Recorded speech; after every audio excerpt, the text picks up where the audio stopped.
Every executive must have hands-on experience in building these tools, building a scalable, reliable system, not just sitting on Replit and building a POC, but really understanding how difficult it is to automate something using an agent if the data is not clean. Unless you understand what your teams are working with, you won't be able to make the right decisions or make the right sort of strategic move. It's absolutely critical for us to have that hands-on experience right now.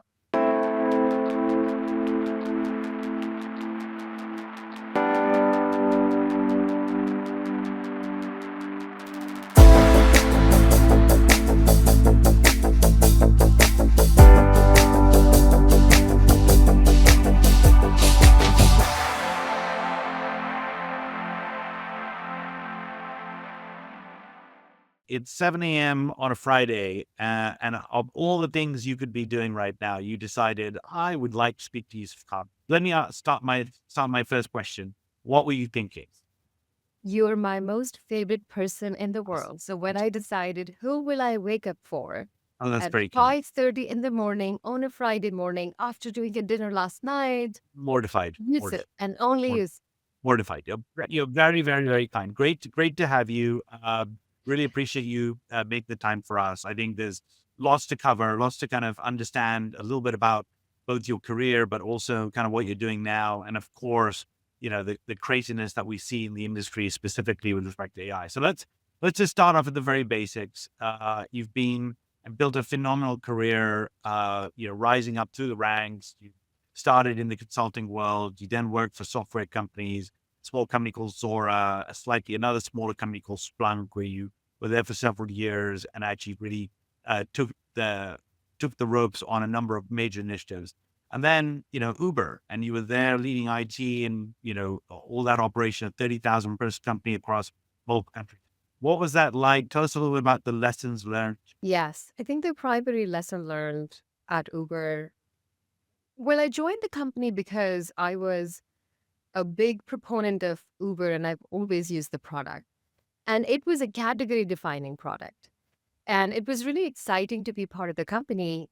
Innovation never stopped at Uber. So when I joined, we were moving from a B2C first company to a B2B first company.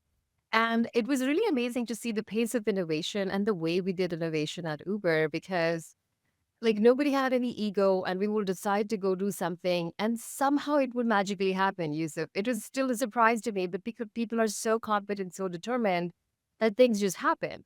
So we were from an IT perspective, we were moving from a B2C to B2B first company. And there was a lot of foundational stuff that we had to do because when I started, people didn't know what IT was or what we can do for them. There were some really good foundations in place that the leaders had put before me.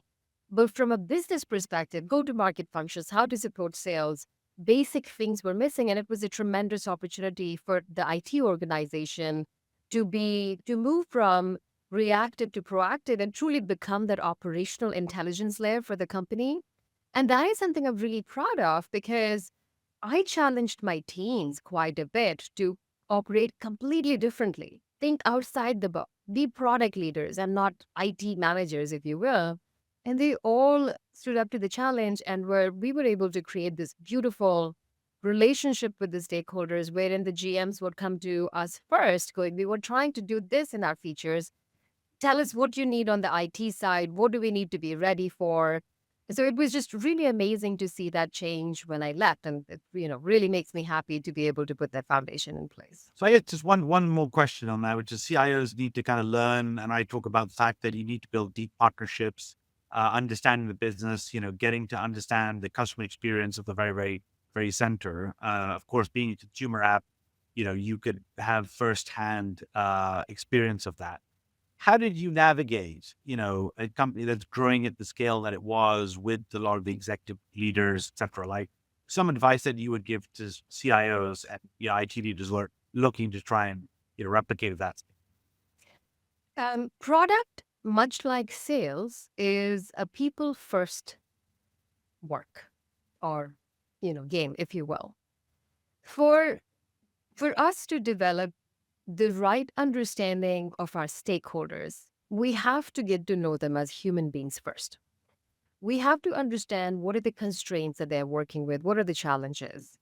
Because I always thought my job was to take that cognitive overload that they have with regards to technology and take that on myself so they can focus on their primary jobs and be absolutely 100% successful.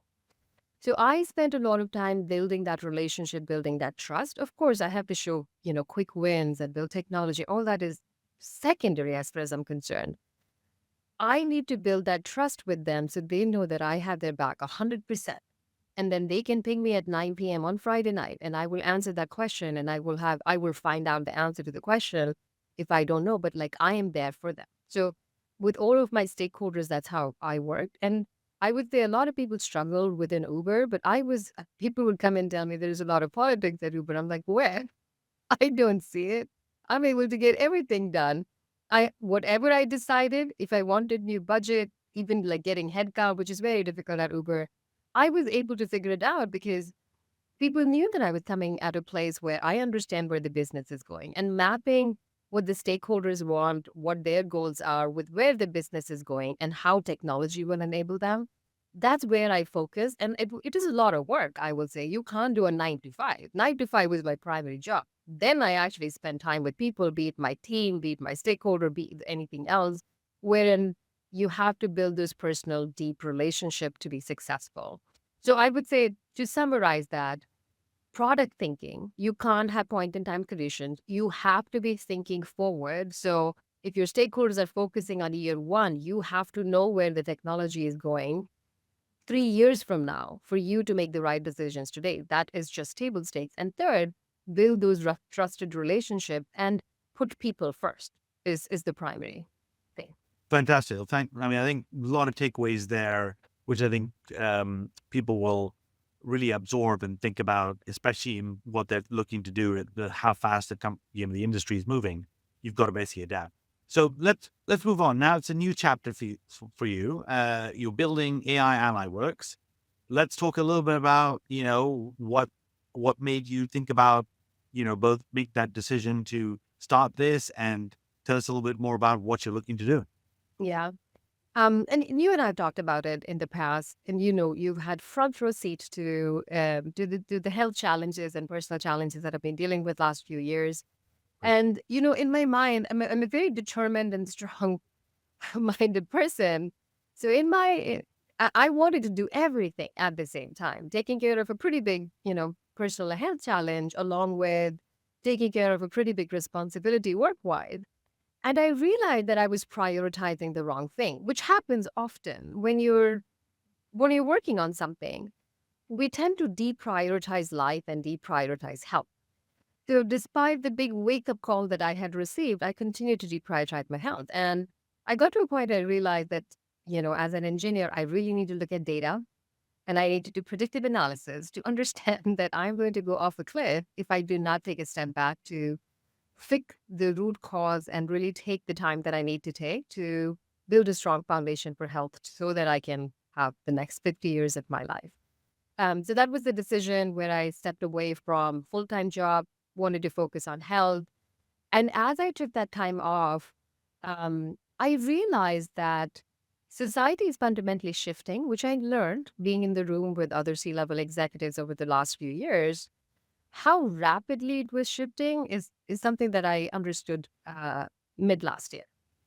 And the thing that concerned me was we at the enterprise level were struggling to understand how AI is going to change society, shape our world, how we should implement that in the business, how will the business models evolve. We at the enterprise level were struggling. And I'm very connected with the small business community in Oakland just because a lot of my friends are small business owners. And I saw how much they were struggling because there's a lot of misinformation, there's a lot of information. Most of them are non-technologists. So there was a lot of confusion. And they were really worried about what is to come. And I could see that big ripple effect, and most of them depend on enterprises for their businesses. So I could see the ripple effect of if enterprises struggle, they cut costs, they cut staff. It is a direct impact to this backbone of our economy, which is small and mid-sized business owners, which make 53% of US GDP. So my point was who has their back? So, and a lot of people would come to me and ask me to decode AI for them. Like a friend of mine who ran a law firm for a long time, he wanted me to explain what AI is. And another friend of mine who is an artist, he works with enterprises, takes industrial wastes and converts that into art. He wanted to understand how he can apply AI for productivity. So I saw this opportunity and this need that they had, wherein I could take my CIO hat, put that back on, but then become CIO for these small, mid-sized businesses and help them understand how technology is evolving, where the world is going, what type of choices they should make, what constraints they should be thinking about in terms of security and compliance, and then just how they can augment their life with AI. So this is more for solo entrepreneurs. I gave the example, but I'm doing something similar for businesses that are 5 million and up to 200 million in revenue is what I'm focusing on. So I call it AI AllyWorks because I wanted an ally to be there in helping navigate AI for small and mid-sized business. Okay. So I guess, the other question is, if you think about AI budgets and the way they're growing, especially with more IT responsibility for that and involvement, how should companies be thinking about sort of budget management in this world of kind of the exploding use of AI? I mean, I would say that we saw, glimpse of this with SaaS, of course, and you had, what we used to term as shadow IT, which we just now just call IT and applications, sort of coming into place. But now it's a little bit different. You've got people who are not just saying, I would like to use this application, but are literally looking to, vibe code or build agents and sort of sort of put that in place. So how should companies and how should CIOs think about that sort of change that's happening in the Yeah, industry? I think that's a really good question. And I had to have, forget about AI for a second. Even when I was doing my role as an IT executive, there was a lot of wasted money when it came to application. Right. It is again because, the challenges of society show up in the technology, the way the technology is built. Emotions show up in the way products are built. So the anxiety around which SaaS product understands my work showed up in all of these SaaS applications that came in an organization because people wanted to buy what resonated the most for them. So we ended up having hundreds of application and like in some startups I talked to, they have 200 applications, which is a staggering number of applications to have for a new company. But we had many more at Uber. So I introduced a framework and I had to do this framework and have my team use this framing, my stakeholders use this framing, finance teams use this framing where I said, think of your application stack as a three-tier structure. One is enterprise level, wherein everyone gets the same application for doing their job across the entire organization, which is the enterprise level application. So Gmail would be one such application. I'm not going to give Yusuf a different email and I will have a different email. It's not going to work. Everyone gets the same chat tools, enterprise level applications. So when you're making a decision on introducing an application that affect all the employees, think about which one would make sense, considering different factors, but we choose one and we choose one only. Then think about that is tier one. Think about tier two, which is business specific application. Now, not everyone needs Salesforce, but all the business units that are selling would need Salesforce for CRM. So, which CRM would be the best fit based on the type of businesses we support? We can have different offerings of the CRM, but one platform. We shouldn't have Salesforce plus HubSpot plus something else. And then the tier three is niche offerings, which is HR needs something very specific, and then legal needs something very specific. So in the world of AI, we still have the tier one offering. They don't go anywhere. Tier two, to some extent, will change. Tier three, the niche offerings that we had, those go away because those were the tools that engineering teams would need for doing project management that they the way they wanted because legal project management was different. Those tools can go away very easily. And just in my career, at Uber especially, I did not get new budget every year, but I was able to extract, renegotiate contracts, sunset some of the application, I was able to reclaim at least 30 to 40% of my budget every year. And that's how I reinvested in new technologies. AI is just opening that gap and showing us that the gap already existed. We have to do something about it now. So I just funded from my savings into new technology, and then the executives will have a different AI pool. But it was more about shifting from SaaS applications that were nice to have to AI infrastructure that is a must have right now. I've spoken to a number of CIOs, CTOs, engineering leaders. And of course, over the last couple of years, a topic of conversation always comes up is AI. First and foremost, they're receiving no shortage of demands from the business to be able to integrate AI and build AI products. But ultimately, they've also asked the question, where does AI belong in the engineering stack? One of our wonderful sponsors for this episode is Blitzy. They're able to provide an enterprise autonomous software development platform. And one of the things that really stands out for them is the infinite code context that they bring. It's very, very clear that Blitzy is one of those solutions that is able to really up-level an engineering function, something that I'm very, very excited by. So I would encourage people to visit Blitzy and book a demo and look how Blitzy transforms your enterprise operation. Let's actually talk about specific workflows. You were involved in being able to roll out agents and, looking at AI initiatives across a number of core functions. You've got CIOs who need to kind of do this on a regular basis. Just talk a little bit about how you've encapsulated that thinking in your, existing company in terms of operationalizing some of these workflows, and how should people be thinking about this? How does this come together? Sure. We started actually quite early in Uber in 2023 when I think it was ChatGPT version 3.5 came out, and Google just before even they launched Gemini. ChatGPT 3.5 had come out, and it was very clear that it's going to become a core infrastructure for an organization. So I did two tracks. One was the build path, and one was the buy path. For the buy path, wherein it was a matter of time, every platform has some type of AI offering. And I wanted to make sure that there is a task force in place to be able to evaluate that. And I get the voice of the organization, not the voice of the IT team, because we're not here to make decisions for everyone. We need to enable them, but they need to have a voice. So I reached out to all the executives, Dara's Direct, and I asked them to nominate a set of people from their team that I can put in my COE, Center of Excellence for Evaluating IT, not IT, AI solutions. And, um, and that created both some excitement and some FOMO. So because I had the executives handpick 5 people and 5 people only, because I had a subset of very, very few licenses in the beginning, it forced the executives to pick the best people in their teams and the most influential people in their team, which was important. And then the people that were not part of my COE were very interested in what the COE is doing. So then they would come to me and be like, can we become a part? And I would add them only if they commit to spending time on that tool and giving me data that I could use effectively.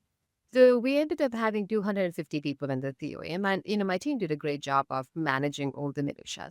The second thing that I did was I created runbooks. So if you were a TPM or a program manager, and I give you ChatGPT and access to a few other tools, I need to be able to tell you based on your day in the life of how can you start using these tools right away, as opposed to because you never have time to go learn it. Yeah. So how can I make it easy? Then my program manager is really good, so they will sit down with the people going, let me show you how to do it, and then you do it, and then we'll run surveys, see how it's going. So that was first track.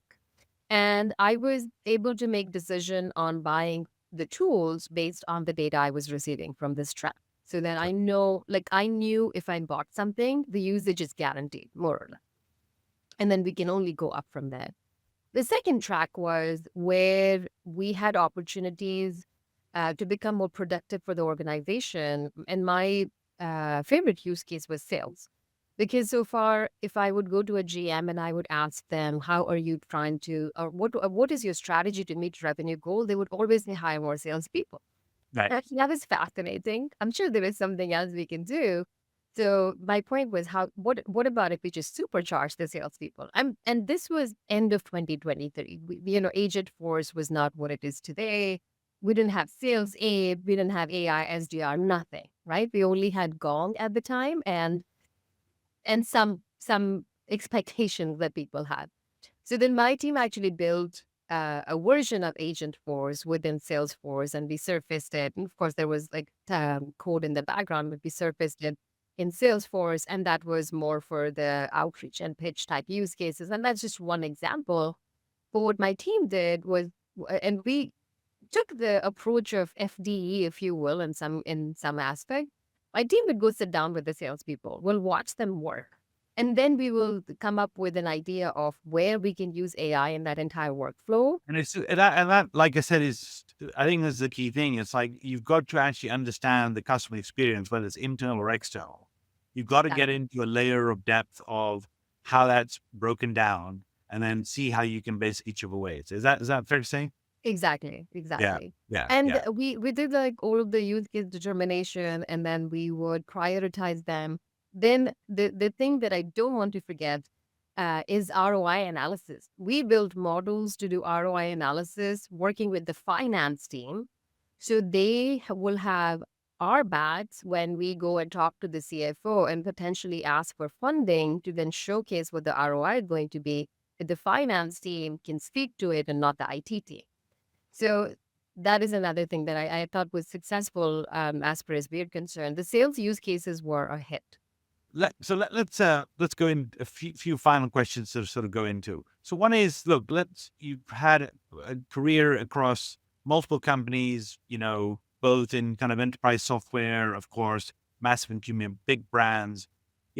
Let's assume, for argument's sake, that somebody convinced you to go back and become a CIO again. What are some of the things in your playbook? One or two things that you would do very differently in a new CIO role versus what you've done in the past? There is a philosophy that we were living by when I left, which is called strengthen the core and innovate at the edge. Because I have done this at a very large scale, I know what decisions we need to make to strengthen the core, which means primarily data and integration, and essentially governance around data as well, relationships, organization maps, and such. That is strengthen the core. But then when we'll innovate at the edge, rather than going a SaaS application first, and I'm talking more about productivity. I'm not talking about ERP, CRM. Sure, There's sure. no way I'm going to build an ERP or CRM in my new role. Right. But how people experience work, that must change in today's world. We have to take a new view of how you're experiencing work. And what do I give you as an IT executive to make your life, your productivity higher than somebody else, make your life more efficient? So it's more about personalized productivity in an organization. And that innovation is something I will start right away. There is an interesting point that I want to bring up that we were at a discussion some time ago, and the person at the table was sharing that they're hiring an intern that they had last year to manage agents now, and they're talking Wow. to Yes. did Yes. create I heard about this. Yeah. Totally. Yeah. yes.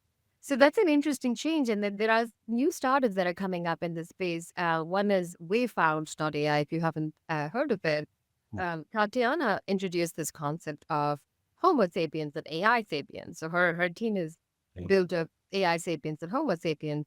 And I think it's a matter of time. So that is another learning that I will have to take into my new world as I go, as to how do I think about staffing people that will manage agents? Right. Okay. That's definitely a new paradigm. Let's go into one other topic. So, what is the number one concern you have about AI deployments from a security lens or governance lens? Like, one that's literally at the top of your agenda, either as something you would operationalize to be able to make sure you secure, or just a concern that you have that you want to, yeah, keep tabs on. The concern is it's so easy to build right now, but it's not very easy to maintain still. So the challenges that existed in the SaaS application world, where we didn't even know how, like, who bought what SaaS application using their credit card and put their enterprise credential in it, and what type of data they expose. And that challenge, we barely got a handle on that with all of the fancy security platforms that we had. And here comes agents. For agents to work, they need to get access to these baseline platforms, which has been the nightmare scenario 2 years ago that kept me up, because we were the things that will prevent catastrophe are not moving as fast as these agents are moving, or the technology that enables these agents is moving. So that's what really concerns me. And even now, when I talk to my peers, I don't think the answer is clear. I don't have an answer to it. I just feel that we have to think about security and compliance differently than we have in the past, much like how we're thinking about our interaction with software. Yeah. We're thinking about that differently, but we're not thinking about how to secure that differently. We can't use biometrics. We can't use Right. old, old sort of metadata to make those decisions as we've in the past. I just feel like we're not moving fast enough on that space. Totally get it. Okay. So, final question. So, if you think about the fact that boards are now kind of mandating both AI fluency, they're, people are just kind of nodding along, and but doing the actual change requires actual work to make happen. You've been a leader of large teams. Now let's assume you're back in the CIO role. If other CIOs were listening to this, what advice would you give them to say, here's the one thing or two things you should definitely do to be able to sort of move the needle on that? I always go back to this book that I read a few years ago. It's called Brave New Work. It's written by Aaron Dignan. And that book introduced the concept of something called chaotic organization, not chaotic, chaotic, right?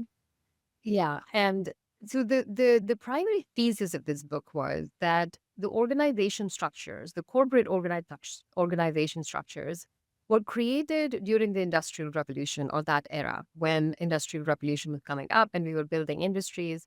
So a lot of the structures have existed, and the hierarchy has existed in service of the industrial era. When we moved into software, we really didn't update our organization structures.